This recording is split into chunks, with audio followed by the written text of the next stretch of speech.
which is like the messages from Rabbeinu. You've both been to Oman, you both know one from that, and it's on a very deep level, but also it's like very much about engaging with mental health in a positive, in using those tools. Meaning, like, what's all this Hasidus flying around? It's so that you're supposed to fly high and go Baba Sali on the carpet. It's not about that. It's about bringing it into the mud, like the Rebbe's story of the Turkey Prince, Turkey Prince, and also the wedding that took place in the forest in the Seven Beggars. Bringing that light into, and I've been in these situations myself. Yeah, most of us have. And being somehow when you feel nothing, like just. Light shines even through the darkness of the broken hearts, broken dreams as well. Light shines even when the shattering cracks you open into broken parts, left with plans that fell. There's a silver lining on every cloud. There's hope to find it as long as you're around. When we move on from this solid ground, no doubt we will all feel a love so profound.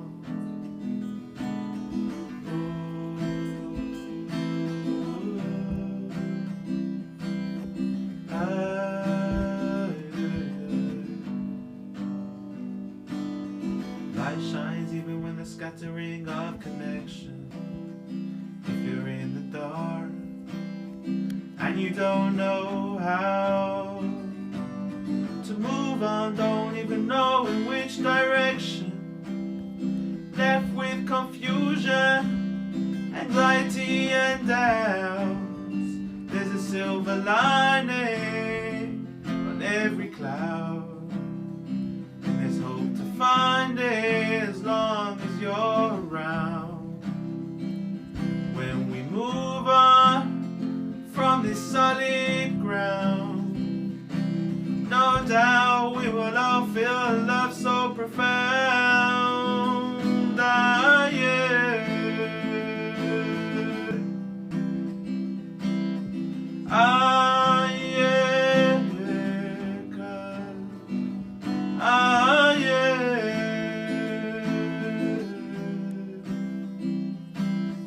Ah, yeah.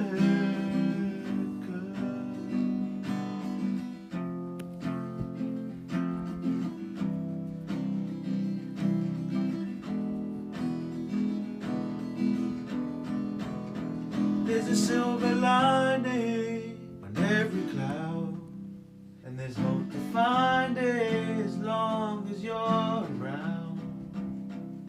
And when we move on from this solid ground, no doubt we will all feel the love so profound. E-da-da-da-da-da-da, e-da-da-da, e-da-da-da, e-da-da-da,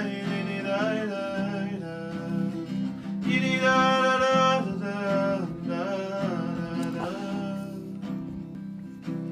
no doubt.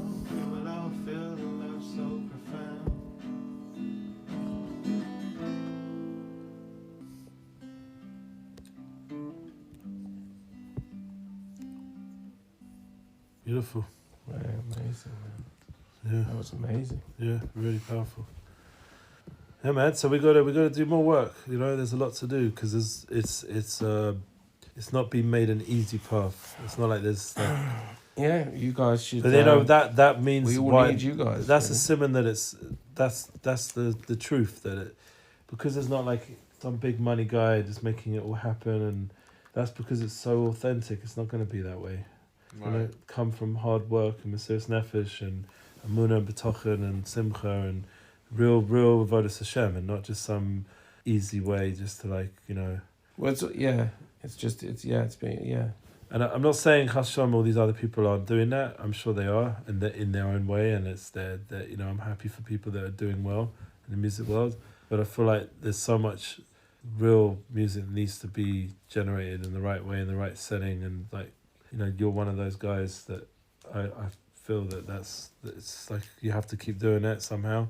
But like I said, you do have to find a way to financially be independent so you don't get, that test that comes along and says, now come join us and thank you Hashem, or whichever one it is.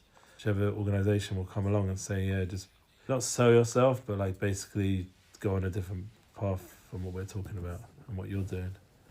And it's a test. So if you have the strength inside and also the financial...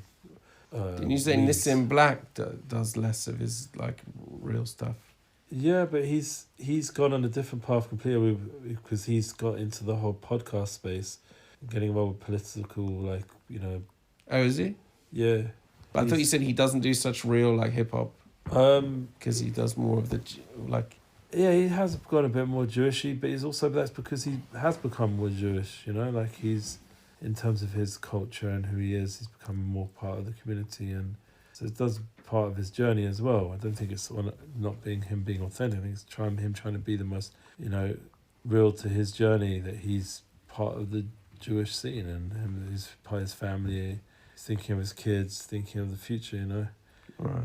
And, the whole motherland bounce is not where he wants to be. He wants to be like, giving chizuk and inspiration, and not like, pulling people into the hip hop world. What was that song about? It was in a sign that he was connected to people in the music business who were taking him in a different way. He'll be very straight about it nowadays. That it was not how he'd like to be long term. It was like and he realizes he needs to be around good people. That's one of the reasons why he's always worked with me, because I believe I'm good, and he also knows that I am good. I've always had his best interests. But there's a lot of different ways to fight the fight. I was speaking to Alex Clare and on the way here, and he said that he's fighting the fight through him being the best person he can be, and Hashem's helping him in his way. And he's like permanently in London now. He's pretty much. And then Nissim Black is doing the more political stuff, and he feels that that's fighting against evil in the world and doing what he has to do.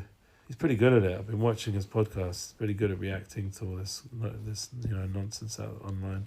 He knows how to do it. No one could accuse him of being racist or this or that. So he's already protected himself from a bunch of assaults, but it's still hard because I have a video that's going a bit not viral, but it's getting a lot of attraction right now, that he just invited people to an event, and it's on his Instagram, and it's just constantly I'm seeing the messages. Either it's bots, I don't know what it is. So much hate just to him right now, just online, and because he's just trying to be an authentic Yid. But that's why, in my opinion, we need to keep generating light way more. Yeah. Gedalia said a powerful thing in one of his shirim, during the 4 shirim that I organised for him when he was in Israel. He said that instead of investing all this money in anti-Semitism, we need to invest our money in Am Yisrael in elevating the consciousness. And I feel that elevating the consciousness has a lot to do with that music you just played. Like, that elevates people's consciousness. Music is a way of expressing and opening up the tools to elevate consciousness. What do you think is a smart way, let's say, for me? Yeah. Right? Yeah. I'll tell you my perspective with the financial thing is that I feel like I have a certain thing which is what's my worth? Just in terms of input, the emotional regulation that's needed with music and staying in the zone and preparing all of that, right? Yeah. And then there's the question of how much can I get? Yeah. So those are the two.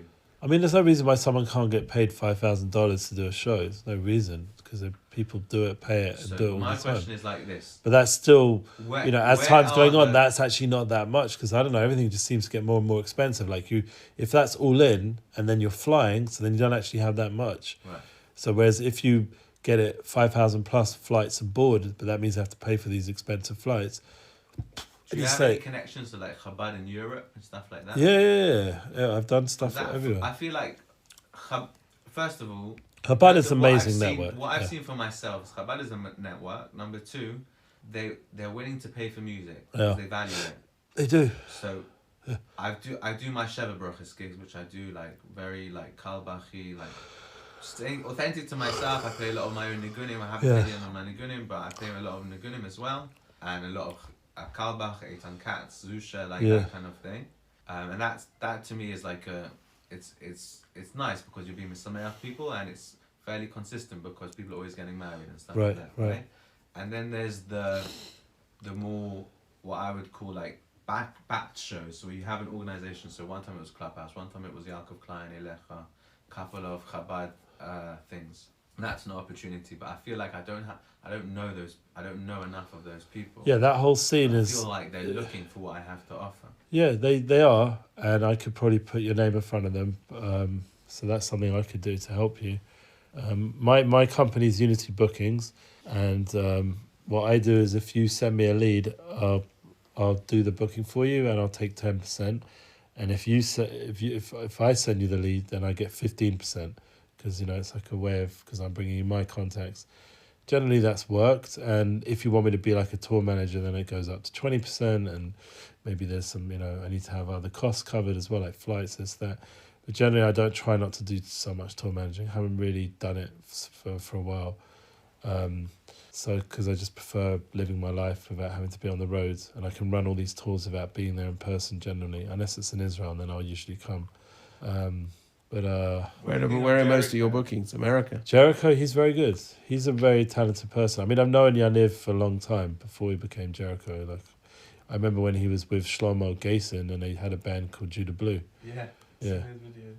So, all these guys, I remember them from way back, and he's developed himself. He's a high level artist in terms of his music and his authenticness, but he's also very different, and it's a different kind of vibe. I'm not necessarily so into his music. Yeah, like just don't listen to it that much. Rather listen to Zusha or who do you listen to?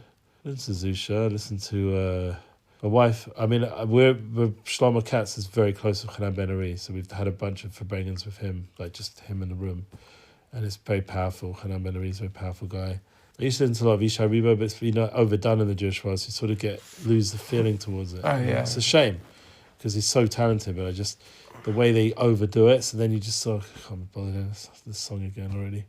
So they make you, they put it too much, so I'm not really into it that much anymore, Isha, even though he's very talented.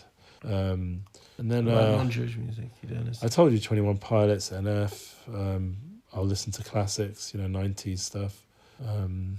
My wife has a lot of playlists that she's into, so I sort of have to, for Shalom Bias, listen to her stuff. But yeah. Why do you have to listen to her stuff? Because I'm in the car with her. Oh, I see. Yeah. Listen to my playlist. Oh, sorry. Like what? What are we talking about? Yeah, it's part of the compromise of marriage. What? How much come you compromising? What are you listening to? Because she's into 80s. She's into 80s. Oh, okay. Like good 80s, like the best of the 80s, but she's very into 80s music. Oh. So, or classic songs. She's very into Tracy Chapman, like good stuff. Like Tracy Chapman, she's amazing. Yeah, good music from those times, but like it's like I probably wouldn't listen to it if it wasn't for her, but I listen to it. Wicked. Yeah, there's two artists for me. Yeah. In the non-Jewish world, who I just think they both have something so unique. Yeah, go on. And I don't know if you know them. One is Trevor Hall. Yeah, I've heard of him, yeah. He did a song with Martis. That's how I found him. Probably 15, 18 years ago. Oh. They did a song called Unity. Anyway, I started listening to his solo stuff, and his stuff is so deep. Oh. And it's so good, and the production is so fresh. That's Trevor Hall. I don't listen to a lot of non-Jewish music, apart from when I'm in the gym. And the other guy is someone called Tom Mish.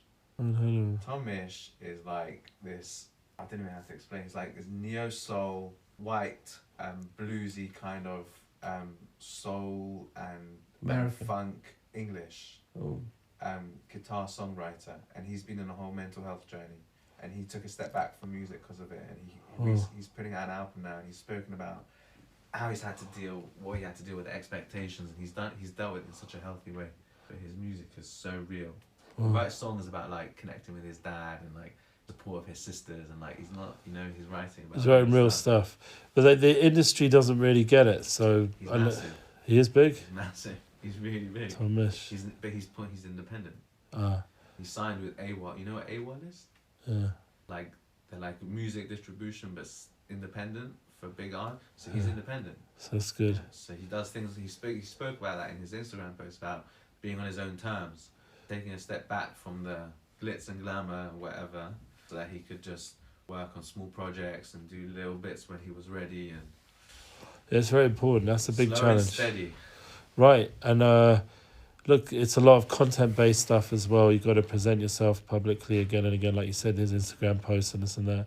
You got to do that, but look, in the end, like as I said, I started off. We all need chizuk. We all need encouragement.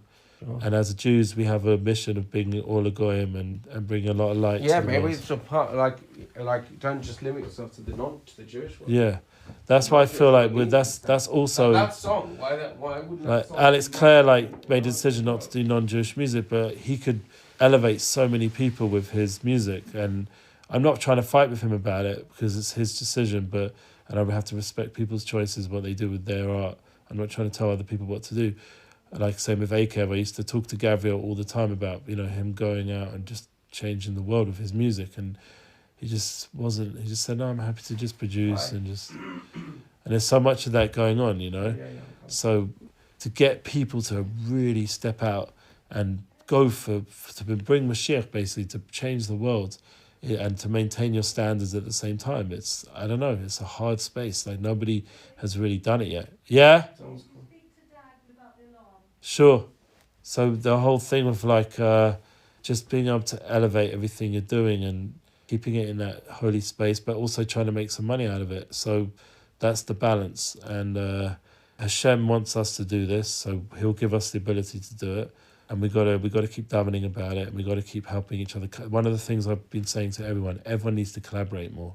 Like one of the things that put me off, thank you Hashem, the last few months, is they will not collaborate. They will only, if it's their project, they will only be involved. They will not if I was running something and I said, would you like to join up? They will not do it. Like it has to be there from the initiation all the way through. And I can't solve that. Like that's not what I'm about. Maybe it's what they're about, but it's not what I'm about. And I can't change them because I've tried, trust me.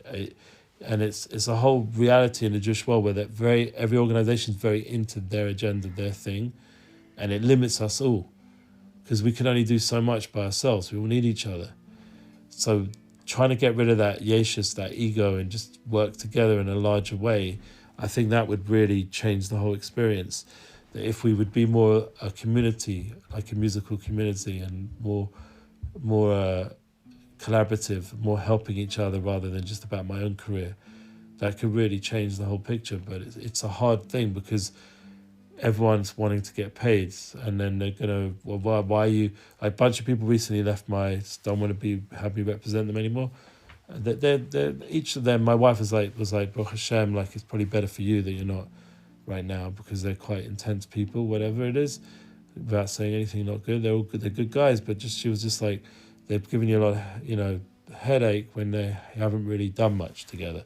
And it's, what's the point? And she's right in that way, but they're saying to me that I'm giving too much precedence to other people and not them. So they have a time on me. And I'm like, no, mate, I'm not. I'm just, when I come to people and I've got my list, people are just not noticing you, and there's nothing I can do about it because you're not doing the work to be noticed. You're not So what is the work to be noticed? You have to do, make hit songs. You have to. That's always been the aleph base of music. You can ask my uncle who's been in the industry since the 60s. You ask my dad who just walked in. It's a hit song. It has to be music that change. Like that song you played to us. If you could get that out there, but present it in a way that people can connect to it. Are you going? I've got to go. Yeah. But if you can present it in a way that people connect to it, then that will be. Do you know the J.P. key. Cooper? Do you know J.P. Cooper? No. It's like a soulful, R&B-ish English. Yeah. So that's the Gerim I'll I'm follow working you. with, R&B. I've definitely seen your stuff before. I wrote a song about Tikkun HaKlali. Oh wow. I'll hear it. This is a in my world it's already a hit. Oh wow. Yeah, we'll do one more song, then we gotta bounce.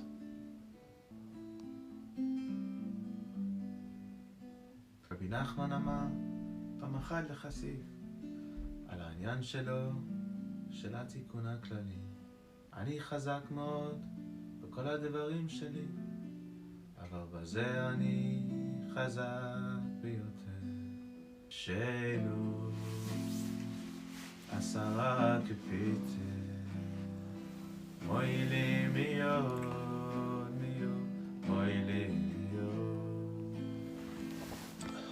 שאלו עשרה קפיטל מוילי מיוד מוילי מיוד מיילו היינטה זיין למבייס מם אלף מם בייס נונטה זיין זיין סדי קוף הי קוף למד זיין וקוף נון מיילו היינטה זיין למבייס מם אלף מם בייס נונטה זיין סדי קוף הי קוף למד זיין וקוף נון שאלו עשרה קפיטל מוילי מיוד מוילי מיוד שאלו עשרה קפיטל מוילי מיוד מוילי מיוד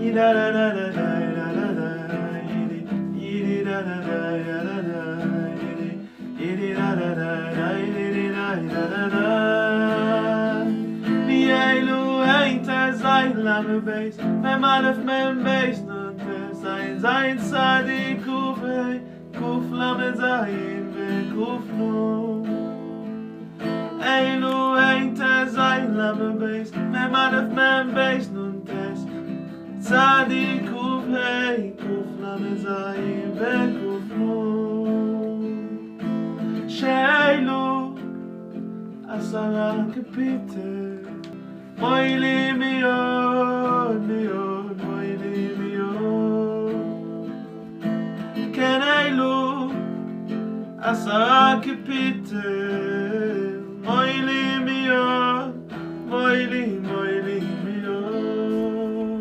Well, that was beautiful, man.